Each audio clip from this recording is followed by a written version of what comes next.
up, everybody? Welcome to this week's edition of the Porch, a Volquest baseball podcast presented by our great friends, great people over there at Spivey Cain and Spivey LLP. You got a problem, let them find a solution for you. T and Trial Lawyers, 423-245-4185 for a free consultation, and Spivey Cain and Spivey LLP.com. Big thank you to them. As always, they can help you. If you have a need, surely give them a call. Again, a free consultation. Great weekend. Great opening week, I should say, for Tennessee baseball. I mean, a little ho-hum, 75-6. Tennessee outscoring its opponents. A 3-game sweep of Hofstra in run rule fashion. A midweek contest where the 29 runs tied for the most in the Tony Vitello era here at Tennessee. If you go way back to February, I had it in the four takes the other night. February 29th, I want to say, or maybe a little bit earlier than that. 2022 against Iona. 29 runs. Woo! A whole lot of runs. So we've seen a lot of Tennessee players play. We've seen a lot of reserve players play. We've seen a lot of freshmen play. We've seen a ton of arms on the mound. We'll talk about the pitching here in a moment. Of course, Tennessee's bullpen has been really, really good so far. 2 earned runs by the bullpen thus far in the season in 4 games and 14 innings pitched. So that's looked good. But Tennessee's 4-0 and continuing this non-conference slate here with Samford this weekend, and then, of course, the big one in Houston coming up the following weekend. So looking forward to that. All about working through some kinks and trying to find out who fits where and all that and more. So we're going to kind of talk about that here on today's show. Charlie Taylor is going to make his debut here on the Porch coming up in about 15 or 20 minutes. Had Xander last week, Charlie this week. We'll have Xander again next week. And I'm interested to hear some insights from Charlie Taylor, what he picked up on opening weekend, and his thoughts on Marcus Phillips and some of these other pitchers on the Tennessee roster. So all that and more, and a Samford preview coming up here as the show goes on. This is the Porch every Thursday during baseball season, and my biggest, couple big takeaways for, so far through 4 games this year from my point of view. I mean, shocker, right? I mean, this Tennessee team can absolutely rake. This Tennessee team can hit. It's been a whole lot of fun to watch. Every player in the quote-unquote starting lineup, or at least what Stat Crew views as the starting lineup, there's been guys that have been in and out. Everybody's hitting over 300. Levi Clark, Jay Abernathy, Manny Marin, Ariel Antigua, Stone Wallace, Chris Newstrom, even those players who have started games this year is hitting over 300. So, and again, four games, horrible pitching. Hofstra was terrible. UNC Asheville was not good. I recognize all that, but this team is just smashing the baseball, hitting .415 in 4 games as a squad, already 12 home runs, already 3 grand slams. Hunter Ensley in Game 2, Reese Chapman in Game 3, and Dalton Bargo on Tuesday night. And, of course, that was a part of a 2-homer inning. He joins Luke Lipsius and Sunday Cortez and I forgot the other name, Edmondson, who have done that, his former Tennessee brethrens before him. So that was really, really cool to see. So, again, this Tennessee team can absolutely smash the baseball. And small sample size, but that was obviously notable. And we kind of knew that coming into the season. But it's the versatility. I mean, we saw Andrew Fisher at first base, at third base. We've seen Dalton Bargo in left field, at catcher, at first base. We've seen Ariel Antigua play shortstop and second base. We've seen Dean Curley play short and third. Gavin Keelan plays short and second, as we knew he would. Love the versatility of this team, and I think that is a true strength for this ball club. Pitching, and again, I kind of talked about this in the 3-2-1. You can't take much, so far, small sample size, and given what Hofstra was and what UNC Asheville was. But, I mean, Liam Doyle was awesome, right? I mean, he's a bona fide weekend starter, bona fide Friday night guy right now. Faced the minimum through 5, 58 pitches through 5, 1 hit. No runs, 11 strikeouts, no walks. He was awesome. I mean, it was really, really cool to see him make his Tennessee debut there on opening night, and he was definitely as advertised. I thought Marcus Phillips had some moments the other day, worked out of his defense, let him down a couple of times in that start, but worked out of some jams and had 4 innings, and I thought he looked good, continuing his good work through the preseason into his first outing. Nate Snead wasn't his best day at the office, but he too, faced some adversity, worked through some things. Did give up a run. Tony Vitello said, as far as this weekend's concerned with Samford, that they're going to follow the same script with Liam Doyle on Friday night, Marcus Phillips on Saturday, and then TBD on Sunday. So we'll see if Nate Snead is the guy that will get the start again. I think Tegan Coons, who was slated to pitch, not start, but was slated to pitch last weekend, probably Friday nights from what I was told, but he was running a fever, was sick, and so he's a little bit under the weather. I asked Tony Vitello on Tuesday night if they had plans, if he was going to be available this weekend. And he told me that he hopes to be available. They're going to throw him a bullpen either Wednesday or Thursday with hopes of having him available to help on Sunday. But doesn't know if he will for sure. So I would be surprised at this point, just given he's been sick, if Tegan Kuntz was starting that game. But maybe we'll see him make his Tennessee debut on Sunday. We're going to see him start a game at some point, and then from there we'll see what happens. Dylan Loy, Tony Vitello gave an update on him. I think it was Sunday. He was another one of those guys that was at least somebody told me that he was sick. I mean, here in East Tennessee, everybody's sick right now, and that's the Tennessee baseball team is not immune to that. When they came back to campus in January, a couple of those guys got sick, and when you have a locker room full of guys, somebody gets sick, it kind of gets passed around. I think Dylan Loy might have been one of those guys. It kind of put him back a week or two, so I mean he's going to be fine, but we'll see if he's available to pitch this weekend. I would assume not right now, but we'll see. I'll ask about that as the week progresses, certainly heading into the weekend. But I thought the pitching looked good. Again, 2 earned runs by the bullpen in 14 innings so far in 4 games. Not bad. Of course, we've seen a lot of different guys throw. I was impressed with Nick Abraham. I was impressed with Tanner Franklin. Man, I thought he looked really, really good. Ryan Combs, so on and so forth. Let's see here. Braden Krenzel, I think, is going to be good. I think Luke Payne's going to have a role for this team this year.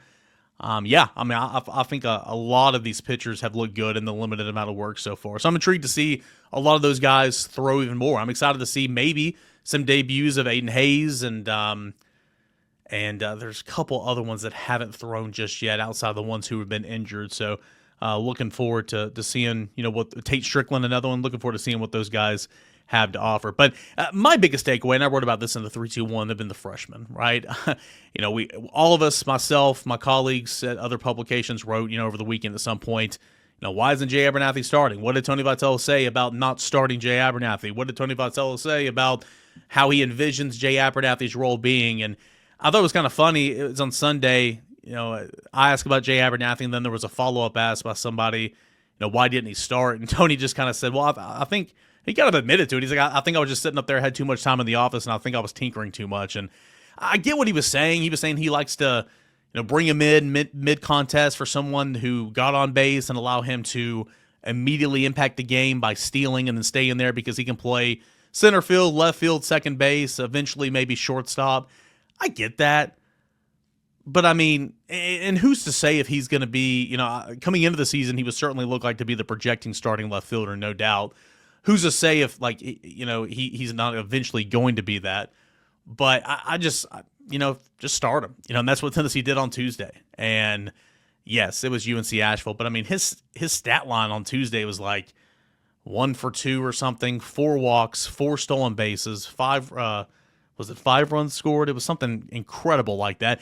He immediately got on base, stole second. Immediately got on base, stole second, third. Came around and scored on a throwing error by the catcher. Jay Abernathy is going to impact the game. So whether he starts and is in left field or comes in as a defensive replacement at second or whatever, he's going to impact the game, and he's fun to watch. And I know a lot of people are saying we got our own Billy Hamilton or Enrique Bradfield Jr. or whatever. I don't know. I mean, he's going to be Jay Abernathy, but certainly he's got versatility with the glove. He's got speed on the base pass, and he's exciting to watch. Chris Neutrum, I was surprised that he had 2 starts in left field on opening weekend. Now, he didn't start on Tuesday, excuse me. Jay Abernathy got his first start in left field. And it's not like he came out of nowhere because we had written about it and the notes that I dropped on the board from the pizza series and from scrimmages leading into the pizza series and all that. I mean, Chris Neutrum's a name that just continued to pop up. He continued to hit, given opportunities, focusing more on the outfield since coming back from fall, where in the fall he played he played outfield too, but played some second, played some first, and all that. He's been really focusing on the outfield, and he just continued to hit. And I think he earned the opportunity to get some regular playing time, obviously, opening weekend. And lo and behold, what did he do? He had a 3-run double in one of those games. I think it was Saturday. Looked really, really good. So I'm intrigued to see what he looks like moving forward. And he had a bases-loaded walk the other night, but you and I did as well against UNC Asheville in that 29-4 defeat of the Bulldogs. So I think he's looked good. Manny Marin didn't play in Tuesday's game. I think he, a bit banged up a little bit. I don't think it's anything to worry about. We should probably see him back in the fold this weekend. But he had the first 2 starts at third base, opening day and on Saturday, and then came in as a defensive replacement. and had a hit, I believe, in the 6th inning of Sunday's game.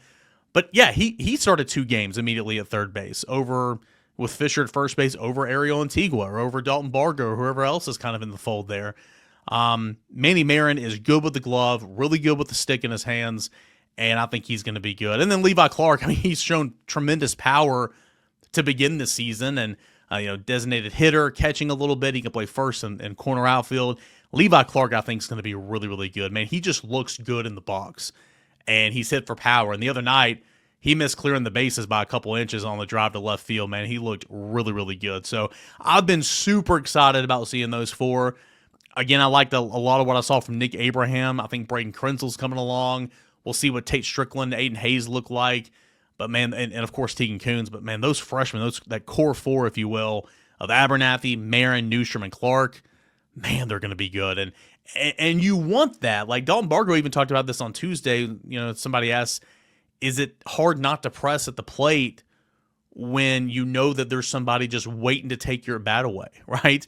And, Dalton Bargo gave a great answer. He said sometimes, sure, that's human nature, but at the end of the day, we all know the ball players we are. We all know everybody's going to be contributing at different spots throughout the season, and we just want to go win. I thought it was a great answer. But, these guys, Abernathy, Marin, Newstrom, Clark, even Stone Lawless on the bench there, first base DH catcher, they just wanted bats. and they're trying to get in the game and leave a lasting effect. And that's easy to do against Hofstra and, of course, UNC Asheville. This weekend coming up is going to be a bit of a more challenge, and I'll dive into Samford here in a moment. But so far, great opening week. Dalton Bargo, man, and again, I kind of wrote about this, and there's been some conversation on the board and all that. I mean, nobody like his weekend, he was got the opening day start in left field, did not start games 2 and 3. He was a combined 0 for 5, 2 strikeouts, and an error in the field over opening weekend. And then, of course, you had guys like Marin and Abernathy and Newstrom and Clark just hitting. And so a lot of people were already kind of pushing Dalton Bargo aside. And I even, too, I wrote about it, like, certainly his season's not over. Nobody's giving up on him. He's certainly going to get more opportunities. But, like, he needs to have a day. And, gosh, did he have a day on Tuesday, man. Man, what did he have a day. 2 home runs there in the second inning, including a grand slam, drove in 5, scored 4 runs. Phenomenal day at the office. And Dalton Bargo is just a baseball player. He's one of those guys that you want on your team. Like, I asked him, I was joking around with him, like, how many gloves are in your bag, right? First base, catcher, outfield. That's a ball player. Those are old school ball players that you just come to the park and the manager tells you where to go and you go. That's Dalton Bargo. And so there's a lot of value there. And that's why I think that he is one of those X factors for Tennessee moving forward. I mean, he logged outfield innings in Omaha last year, like in the College World Series finals. Like, the dude can play. And so, some of that talk I think was a bit premature, but it gets back to this point right here. If you are not hitting, you are not playing, because there's somebody that is deserving to be in that lineup. You only get 8 spots on the field, 9 spots you count the pitcher. You only get 8 spots defensively on the field. And Tennessee's got like 12 guys that can play. So if you're not contributing, if you're not hitting for an average or whatever, if you're slumping, you need to work out of that slump some. Here in the early season, they're going to put somebody else in there. And then, of course, all that will settle out and fiddle as you kind of go throughout the season on into SEC play when you focus on your starting lineup. But I thought Dalton Bargo had a fantastic response. Reese Chapman, who started the season off really, really well, he had that grand slam on Saturday or Sunday, I believe. Already, 4 hits in 4 games, one of those being a grand slam, driven in 7 runs. Dean Curley, Hunter Inslee, Reese Chapman have all driven in 7 runs already. Dean Curley's already homered 3 times. Yeah, that's some good baseball. But about Reese Chapman has started the season off really, really well too. So there's just so many guys, and that's been a huge takeaway, the versatility, the depth. And I'm intrigued to see kind of what those guys look like against better competition this weekend. And then, of course, next weekend, it's going to get real down there in Houston. So I'm looking forward to that. All right. So enough about me. Let's get into our conversation with Charlie Taylor, former Tennessee catcher, longtime clubhouse guy. It's been a whole lot to this program. I reached out to him, a couple months ago whenever I was getting ready for baseball season and kind of planning out how I wanted to go coverage-wise. And I said, hey, would you have any interest in, joining the show once every 2 weeks, kind of talking, giving your perspective on what you've seen and all that. And kind of adding to the conversation on things that I can't, because I don't have the mask on, and I'm not in that dugout. And he'd be like, "Man, I'd love to. I don't know how well I'll do at it, but I'd love to." And I'm like, "Well, I think you're going to do just fine." So we're going to welcome on Charlie Taylor to the show. Really excited to talk with him. But first, let's get a word from our friends, our proud presenting sponsors. That is Spivey, King, and Spivey, LLP. If you got a problem, let them find a solution for you. TN Trial Lawyers. Great guys. Matthew A. Spivey, J. Matt King, Richard A. Spivey. They specialize in criminal defense, family law, personal injury, DUI, assault, divorce, custody, alimony, parental rights, personal injuries such as car wrecks, and more. 80 years of combined experience. Over 80 years. Spivey, King, and Spivey, LLP provides representation throughout state and federal courts of Northeast Tennessee.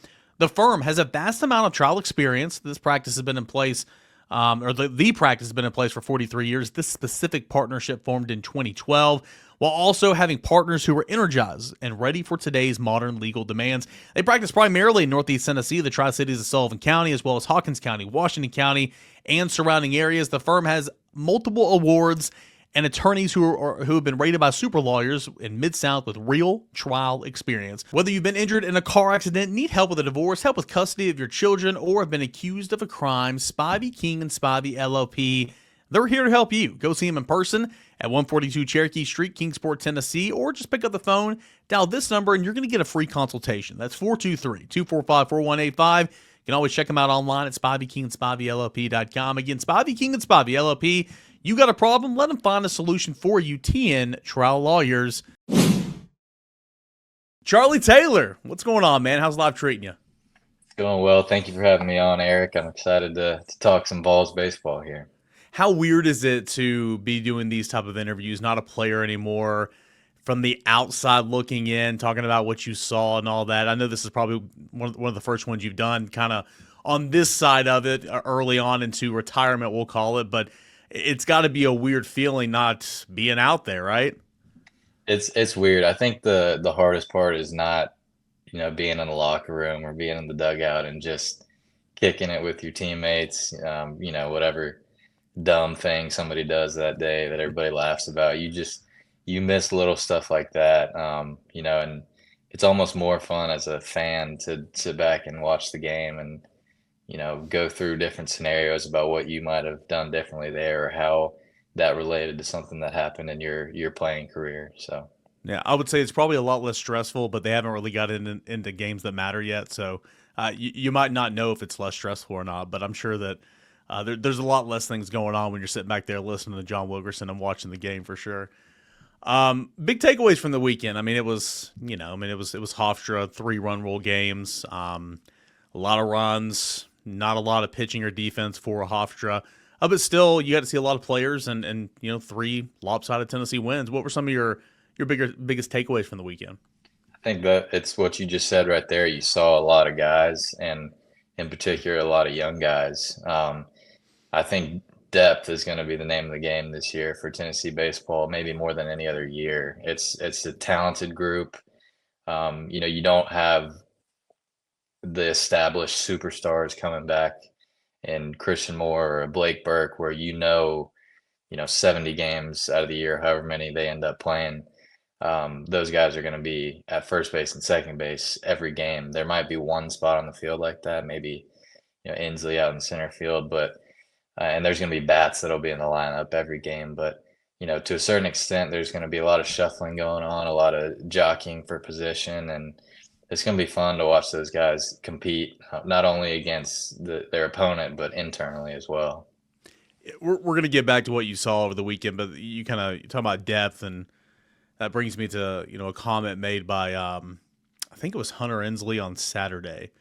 We were asking him after the game. He had a grand slam in that series, and we asked him about the freshman class. With Jay Abernathy, Chris Newstrom, Andy Marin, Levi Clark, all those guys, and I think somebody was like, "Hey, where would you rank this freshman class of these?" Because there's been some really good freshman classes the last couple of years. Asking Inslee kind of where would you rank them, and he said, "Oh, they're up there. Probably not as high as Semo and Burke and Tiers and Beam and Burns and all like that class, but this class is up there." I mean, that when you sit back there and think about that class a couple of years ago with KT and Burke and Semo and all, so much talent. It's asinine to sit here and think about these classes that Tony Vitello, Josh Elander, and his staff have brought to campus, and I think this one's going to be another one of those because I think a lot of dudes can play. Yeah, and it's not just about the guys that come in and light it up right away. There's a guy you mentioned, KT, who doesn't get the opportunities he wants his first year. Second year gets a little bit of action, but maybe doesn't perform like he does. But he just sticks with it and develops, and then turns into a star last year. You've got guys like Reese Chapman who are getting better every day from the class after him. So who's going to be those few guys from this current class too, who maybe we're not talking about right now, but they're just going to put their head down and get better every day. But I think it goes to show you that even in this transfer portal era, the way you build a winning program is through elite high school recruiting. Yeah, and I mean the guy we were talking to, he wasn't in that class, but I mean Hunter Hensley. It took him 2 or 3 years to come around, and then I mean he was phenomenal. Have you seen that doc that the UT students did yet? I watched it. That was how awesome was that? Dude, that was really cool. That was Yeah. and the release, the timing of it was perfect. Like I think it was like the night before opening day. That they did a fantastic job. I thought that was awesome. So I'm glad you got to see it. Seeing Liam Doyle, I know you didn't play with him. I know you didn't catch him. But just watching, observing. Again, it was. I mean, he just mowed him down. Right. It was 5 innings, 58 pitches, faced the minimum, 1 hit, no walks, 11 strikeouts. It was about as routine as you could go. But what were some of your observations of Liam Doyle from watching that game? Yeah, that game, and then last year when he threw against us in Knoxville, it's some guys light up the radar gun, but it might not feel as overpowering at times. It's just kind of tough to explain for whatever reason. Some guys have a certain energy up there, or their tempo, or whatever it might be. But Liam's one of those guys who just, it's 96, 98, whatever it is, but it feels like he's throwing a bowling ball, not a baseball. It's just a heavy, velocity type pitch, and it's on you quick. And, before you blink, you're walking back to the dugout. So I remember, from last season, that fastball just being electric, and kind of looked like he's picking up right where he left off. Boy, he's added velo. So if memory serves me right, I think he was sitting 92, 93, somewhere around there when he made that start in Knoxville. And I mean, he's been up to 98. He's dropped 20 pounds. And, that was a big talking point on Friday night and over the fall a little bit. I think he's dropped somewhere around 20 pounds, gotten in really good shape. And, the velo has followed that. And he's, we'll see it as we go through the season, but maybe he'll be able to work farther into games and all that. But I think his story is really a nice testament to Q and to this program and how, your strength coach can really be in the nightmares of some of you guys. I'm sure he was in your nightmares too at points and times to get after it and make your bodies as good as they can be. Yeah, and I mean, how cool that a guy like Doyle comes in and just completely buys in to what Q's got going on in there. It's not just him; it's all the guys they brought in this year, and that's as people are starting to figure out, that's a kind of a little bit of the secret sauce to this program. No doubt, no doubt. All right, Marcus Phillips the next day. I thought he was fine. Worked into got out of a little bit of adversity there. His defense, I think, made a couple errors behind him at points in times, but he was fine. Had 4 strikeouts, 2 walks, didn't allow a run, gave up, I want to say 2 hits. Can't really remember, but from your experience playing with Marcus, working with him, why? I guess I was surprised whenever they were going to let him try to be a starter to begin the season. I know that was always kind of like a hope and a plan, but I know he finished the preseason off really hot. But like, what does he have that makes Frank and V and everybody else just think, okay, this guy can click as a starter? Like in your experiences, what makes him so dominant in that respect? That like, hey, if he can find some command of his ball of his pitches, he could be a really dangerous threat on weekends. I think you see it just with your eyes. I mean, that's an intimidating presence on the mound, and the way he throws the ball, it's doing all kinds of crazy stuff. I think him and Burns are really the ones when you're back there catching. You never know when it might cut on you at the last second or something like that. So you got to be, on your toes back there. But I really think I love the fact that he got that start this weekend, and I hope he continues to get more because I'd love to see his confidence just grow and grow and grow with every outing and every start, especially. I enjoyed watching him work. I want to say that was the longest outing he's had in his Mhm. career. You could fact check me on that, but um, I think the more opportunities he gets to do that, the more confidence he's going to build, and a confident Marcus Phillips up there is scary for the rest of the SEC. What is he had his moments last year. SEC tournament comes to mind. I know he had a big appearance against Kentucky. Did you see him kind of understand like, oh, I can do it at this level. Oh, I can be effective at this level. Did you ever see it kind of clicking a little bit last year, even though the opportunities might have been limited? Yeah, I think I remember one scrimmage specifically where I can't remember if I was calling the pitches or if Coach A was calling the pitches that day, but for whatever reason, he was kind of shaking off a decent amount. And Coach A, after the outing, was eventually just like, dude, your stuff is unbelievable. You know, I want you to throw what you want to throw and be confident in what you're throwing up there. But at a certain point, man, just get the sign and let it eat. I Yeah. mean, that's 100 miles an hour is 100 miles an hour. So I kind of saw that start clicking for him last year. And like I said, that guy has all the talent in the world. He's an unbelievable teammate. His teammates and coaches believe in him. And you can tell he's starting to believe in himself to the level that he needs to be elite in this league. And I think it's coming. So Liam Doyle and Marcus Phillips going to get the starts again this weekend, Friday and Saturday. In typical Tennessee baseball, Tony Vitello fashion, we got a TBD slot for Sunday. We'll see if it's going to be Nate Snead again, and I think a number of different guys eventually can make starts there. Freshman Tegan Coons, who hasn't pitched yet, he was sick last weekend. I think Brandon Arvinson, who got the midweek start on Tuesday, I think he's in contention there as well. Dylan Loy when he comes back a little bit. But we'll see about this week. It might be Nate Snead again. I view Nate, and I mean, obviously he was so instrumental for you guys, and the run to Omaha and winning the whole thing last year. Versatility, piggyback roles, stopper, come in and close games, whatever you ask him. I know you're a catcher, but as a pitcher, I mean, how difficult is it to kind of have all these hats and not necessarily know, what role you're going to have that day? Because I think that can be Nate Snead again. Again, he might start again on this Sunday coming up, but 2 Sundays from now, he might be coming in to piggyback whoever starts in front of him. It just you never know with Nate Snead. Yeah, it's tough. And I've told a few people this. I think he grew up more than anybody on the team last year, and I say that in a good way. There was some outings early on, maybe against Alabama, where who cares about the results, but just the way he handled it wasn't up to the standard that we have as just a teammate and stuff. And there was actually an outing in the SEC tournament, maybe game one against Vanderbilt didn't Mm-hmm. go his way.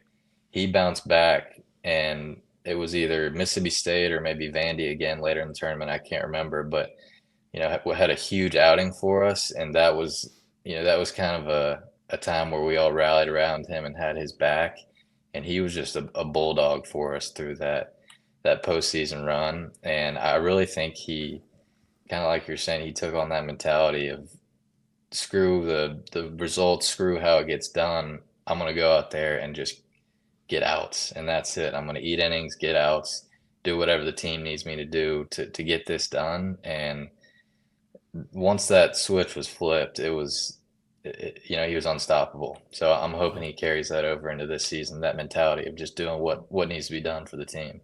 Yeah. Again, he was instrumental, one of the best pieces that was added to that team last year before you guys won it all. Excited to see what he does this year. Just sitting here kind of thinking about it, and you know better than I do, but Snead was a flamethrower. Phillips, of course, is a flamethrower. I know Bean could get it up there every now and again, but I mean, he wasn't sitting 97, 98. Who else was? I mean, when Burns was here, I understand he was as well. Nobody else is getting close to triple digits, though, right? Last year or maybe a year before. Yeah, I don't think so. I mean, once Ben Joyce had hit 105, it was kind of like you'd seen everything. But Speaking of which, how does that feel to catch that? I mean, talking about cold weather, catching 105 in cold weather, that's your palm's gonna be purple by the end of the night. That's what I can promise you. I mean, those guys got to do it in the bigs like all the daggum time, man. I mean, Yeah. is there a sleeve you could wear on? I mean, what can you do to prepare for that? Because again, what can his catchers do to prepare for that on the reg?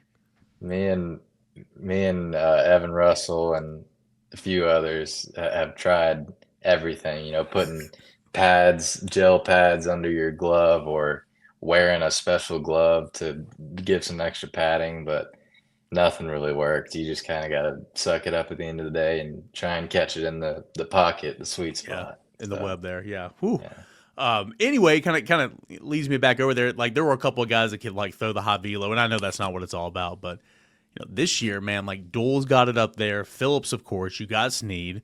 There's a couple. Tanner Franklin on Friday was getting up there. There's a couple other guys like they're like the velo is like there's a lot of guys can absolutely hum it this year. So I'm intrigued to kind of see how those guys kind of settle in and what roles they find. I want to go over to the offense real quick. Dalton Bargo is a guy that got the opening day start in left field. You know it. He can catch left field, third base, first base, DH, whatever. Just a ball player. 0 for 5, couple of strikeouts, had an error in the field. Didn't start games 2 and 3. Got the start Tuesday at first and homer twice in the same inning. Had a grand slam, drove in 5. Kind of like, hey, remember it's early in the year, right? But like, hey, I'm still here. I love his mentality. It's always team first, but I mean, he truly is competing for at bats every single at bat because of the Levi Clarks and the Manny Marins and the Jay Abernathy's behind him. How cool is it to see Dalton Bargo do what he did on Tuesday? And obviously, this is a guy that played the outfield in Omaha last year. He played third base for a stretch. He's a big piece of what you guys did last year. Yeah, I mean, I'm sure he wasn't happy with how it went over the weekend, and it's tough at the start of the season, especially when you look up there and you see the zeros. You just want to get on the board so that you've got something up there. But I promise you that his teammates, his coaches, I was certainly never worried about it. It's one weekend. That's baseball. It happens to the best players, and obviously he had the right mindset. I'm sure he took Monday to relax, turn his mind off a little bit, get back in the weight room, maybe take a few maintenance swings with Coach Elander. But no, there's never a worry with that guy. He's a hitter. He's a winner. He'll go out there and compete. Jay Abernathy, probably the betting favorite to be the opening day left fielder as a true freshman. Didn't even get a start over the weekend, but got the start. I played in all 3 games. Got the start on Tuesday. He was like 1 for 2 or whatever, sac fly, 4 walks, 5 runs scored, 4 stolen bases. It's like, okay, as soon as he got on, steal. Bad throw, come in and score. As a catcher, going up against the Enrique Bradfield Juniors and some of those guys. I mean, how annoying is it? How stressful is it for your pitcher when you know that your guy's just over there, he's about to steal, and there's not much you guys can do about it because they're just so fast. Yeah, it's a lot of times when somebody like that would get on, it's Coach A or Coach B would tell us that's the battle. The base runner is the battle, but the war is, pitcher versus hitter. And while I can understand that, it's frustrating for a catcher because you're like, man, I want to keep him from moving up 90 feet or maybe even 180 feet on certain, guys up there. But he's one of those guys where I know he didn't get a start this weekend, but he's too valuable to not be on the field. Mm-hmm. If not every game, he's going to be an integral part of every single weekend. I know that for sure. So that's a guy who I would just tell, stay patient, keep working, and your opportunities are going to come. And I know he'll be ready for him. And I know his teammates are rooting for him because he's a great teammate himself. Yeah, I mean, baseball, it's a marathon. It's not a sprint. The number 3 starter didn't get solidified until the last couple of weeks of the regular season with Xander, and then of course Xander took off. Like a couple of years ago, it was very much trying different guys in the outfield, and then finally you settled on Scott and Dickey and Inslee. It's all about figuring it out here in the preseason, before the conference slate starts. But still, as a player, as a competitor, how frustrating is it to all right, you got a start or 2, and then you come back for the 3rd game of the series. Oh, I'm not in the lineup today. That's weird. Like in the house, like Hunter talked about that in the documentary. It's like, huh, okay, I got to check myself. I got to be a great teammate now. Like it's human nature to be upset, but also to buy into the bigger picture and try to establish that culture that you guys have already done here in this locker room for Tennessee to be about the team and support whoever's in there. Yeah, and that's why Coach V and the rest of the staff is so good at what they do, is because that culture is already in place before the games start. But there's a different level of intensity during the season, a different level of intensity during SEC play, and then bump it up into the postseason. So yeah, it's easy when you walk in there and see your name not in the lineup to get in your feelings, but it's important to maybe look at that, take a second, and then refocus on what you need to do to help the team win. But yeah, it's tough, and that's why it's gonna be fun to watch this internal competition, because there's more than 9 guys that are worthy of getting at bats for this team. Yeah, there definitely is. A couple more here, and then I'll let you go. It's been cold already. It's going to be freezing Friday and Saturday. How, just from a mental and physical standpoint, how do you get ready to play in the cold? I know sometimes it's just baseball, right, and you're used to it, but it feels like getting one in on the handles there in 35-degree weather. That doesn't feel good, does it? No, it doesn't. Coach V, being, the Missouri program was kind of his roots, and we went up there for that Mizzou series a few years ago. That's the coldest I've ever been playing baseball. He talked about how some of his old Mizzou teams saw the cold weather as an advantage. We're practicing in this every day. We're working in it. So when somebody comes to our house, that's a way where, hey, if we handle the weather better, that's just another advantage that we have for the weekend. So I expect the team to take a similar approach this weekend. But for me personally, I feel like I'm pretty mentally tough. The cold is one thing that just got to me every time, especially sitting there in the dugout for 7 or 8 innings, and then maybe we pinch hit for Cal Stark, and I'm coming in to catch Chase Burns off the bench or something. That's pretty tough. You got to keep the hand warmers nearby. Yeah, welcome back into it, kid. That's grab a bat. What's more difficult, playing in the cold weather or trying to track down a ball in right field in a midweek game? Oh man, you're doing me dirty there. That was after 4 years of catching scrimmages and games and stuff too. So the hip flexor really wasn't firing on all cylinders. Maybe freshman year. Don't shortchange yourself. I remember last year at Florida, you were taking grounders at second base during fungo, right? So Oh yeah, yeah. there's some versatility there. There is. I think I'm gonna say a freshman me gets there and catches that ball before all the wear and tear on the body. Just seeing you out there playing right field, that was just awesome. That's what Yeah. midweek baseball is all about. So, and then of course seeing you, gosh man, what game was it? It was 23. You hit the didn't you hit 2 homers against, was it Alabama A&M? This is A&M, yeah. Yep. Yeah. And then one of those was a grand slam, wasn't it? That was I had another one against Austin P. That was the grand slam. Yeah. Austin P, fittingly, because Austin P hit so many homers last year. Yeah. So Yeah. awesome stuff, man. Well, hey, what's out the door? What's one thing you're looking for, this week with Tennessee baseball? What's a question you want to see answered? Who's a player you're going to be looking at? What's something you got on the sheet here that you're going to be looking for against Samford? Yeah, I think I want to see who in that bullpen is really going to arise as kind of a competitor when the fire gets a little hot. I hope there's some high leverage situations this year where maybe we need to go to a lefty for a matchup, or hey, it's our starter didn't go the distance that we expected. We need somebody to come in and fill that middle 4 inning spot. Who do we go to? Who steps up? I think that's kind of what I'm looking for, because as we talked about on the offensive side, there's a lot of innings up for grabs there on the pitching staff too, and I'm excited to see how that plays out. Good deal, man. Well, hey, congratulations getting this first one out of the way. You did great, and really look forward to talking with you again here in a couple of weeks after Yeah, we'll be talking after they get back from Houston, so hopefully we'll have a lot to talk about. Awesome. That'll be a fun one. Wasn't that good? Awesome stuff there from Charlie Taylor, former Tennessee catcher, Clubhouse fan favorites, a Clubhouse guy, and all-around great guy, as John Wilkerson would say. So I appreciate Charlie Taylor jumping on the show. Look forward to speaking with him again in 2 weeks from now against Xander next week. And I know you guys enjoy hearing from those two guys. I've gotten a lot of great feedback about Xander. Looking forward to hearing the feedback we get on Charlie Taylor. All right, want to end this show by looking ahead at Samford. You know, last week I didn't spend a whole lot of time on Hofstra simply because I knew, as we all did, it was going to end in 3-run rule victories.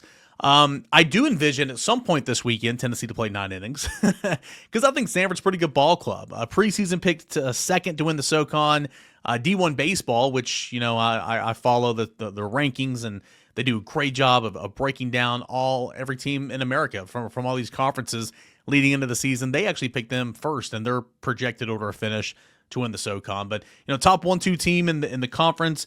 In fact, I believe it was UNC Greensboro that was picked to win the conference. If I can find one of my tabs here.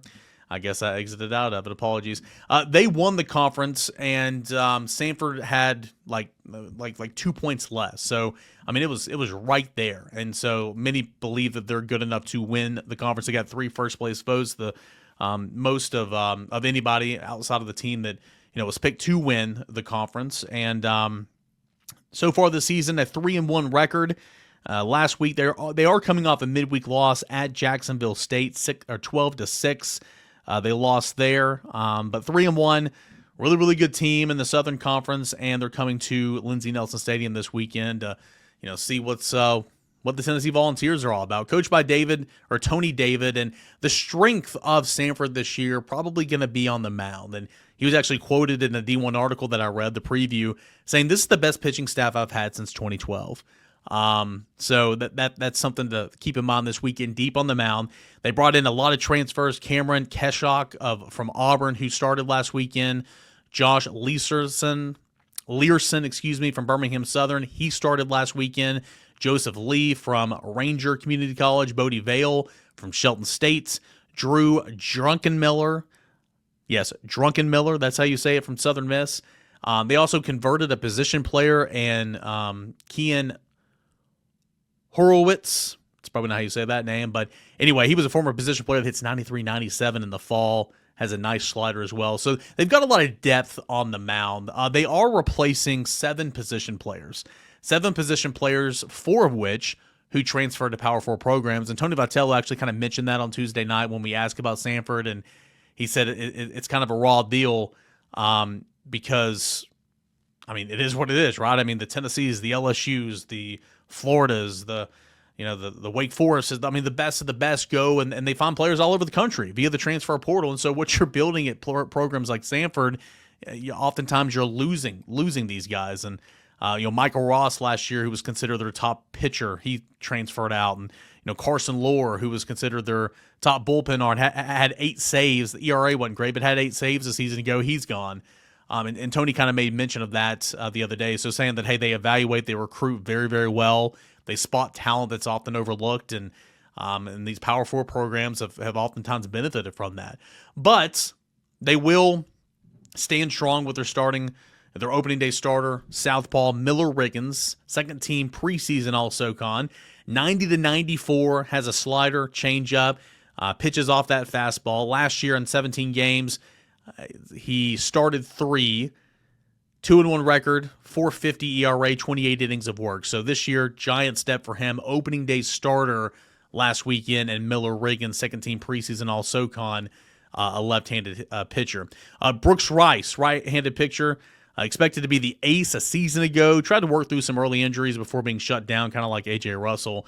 A little bit different. A.J. Russell, of course, tried to pitch, in the postseason. That's when he finally had to be shut down. But Rice is 93-96 with the fastball. Good breaking ball as well. They got Trey Higgins, transfer from Snead State. Going to hit somewhere in the middle of the order. I think he hit 6th last weekend. Left fielder that can play center field as well. Capable of hitting 10 to 15 home runs. Cameron Keshock came over from Auburn. He pitched against Tennessee last year in that series at Auburn. 90-95. Let's see here with fastball. 83-85 with his slider. Slider's the go-to pitch, swing and miss pitch. Change up gives him 3 pitches. He started game 2 last weekend for Samford. Second baseman Jeffrey Ince, second team preseason All-SoCon. So get this, last year spent his first season with Samford. He transferred in prior to that from Pearl River Community College after spending time at both Mississippi State and Louisiana Tech. So the guy started at Louisiana Tech, if I'm following this correctly, transferred to Mississippi State, went JUCO, Pearl River Community College, and then has been at Samford the past 2 seasons. So he's been all over the place. But anyway, he was preseason voted second team All-SoCon last year in limited time. 411 batting average, 12 doubles, 8 homers, 3 triples, 43 RBI. Hit leadoff this past weekend in 3 games. 4 hits, did drive in 1, scored 7 runs. That is Jeffrey Ince, the second baseman. A couple freshmen that we need to look out for this weekend. Jake Solders, mature player in stature, hit 3 in the order to begin the season. And in all 3 of those games, he started a designated hitter or first base or right field. So started 3 games, hit in the 3 hole and played 3 different positions. DH, first base, right field. Another true freshman shortstop, Gus Gandy, shortstop, hit 2nd in the order. So those are a couple of freshmen that are in the lineup. And again, that weekend rotation last weekend, we'll see if it's the same. But of course, they are going to lead off with Miller Riggins. Friday night last week, he went 5 innings, 2 runs, 2 hits, 5 strikeouts, no walk. Looked really good. Cameron Keshak from Auburn, 3 innings, 2 runs, 5 hits, 3 strikeouts, 1 walk. And then Sunday, they started another righty in Josh Learson. 3 innings. Again, both those guys transfers. 3 innings, 1 run. It was not earned. 3 hits, 4 strikeouts, and 1 walk. So we'll see if they, in the preview that I'm going to put out tomorrow, we'll see if they have their projected, starters for the weekend. But I expect it probably to look very similar to that. San Francisco Ball Club. This will be a nice little test. Tennessee should win these games. I would assume Tennessee's going to sweep these games, but this is not Hofstra. This is certainly not UNC Asheville. There's depth on the mound a little bit. They got some pop in the order. So I like this test for Tennessee, certainly before you go to Houston. I expect Tennessee to hit a little bit of adversity this weekend, which will be good. Tennessee faced a little bit of adversity in the second inning on Tuesday night. Tennessee faced a smidge of adversity in the first inning on Sunday. They immediately answered back, right? Immediately answered back. And so I'm excited to see what Samford, the test that it presents Tennessee with this weekend. I'm excited to see how Tennessee responds to said adversity and these tests they're about to see. But anyway, you want to spend it another week at Lindsey Nelson Stadium. We'll keep an eye on the radar. It's brutal, the temperatures, right, for Friday. We'll see if it's going to stay on schedule, if they want to elect for a doubleheader on Saturday. At the time of this recording, haven't heard, if they're going to do that. But, of course, we'll continue to ask those questions towards the end of the week, leading into the weekend. But another chance to get after it. We'll see what Tennessee does this weekend. 4-0 on the young season, and it has been an absolute blast. 4 games, Tennessee's outscored its opponents 75-6. And really, really looking forward. I don't know about you guys, but because of all this versatility, we can sit here and say, well, we think this guy, is best for the team in this position. And, Fisher at first base opens up third base for Marin or somebody else. We can play that game all day, but I enjoy getting over to the ballpark and going to find that lineup card and say, oh, well, this is what we got today. Ooh, look at that. Ooh, look at that. Like I did it Tuesday. Ooh, Fisher's at third the first time. Ooh, there's Jay Abernathy.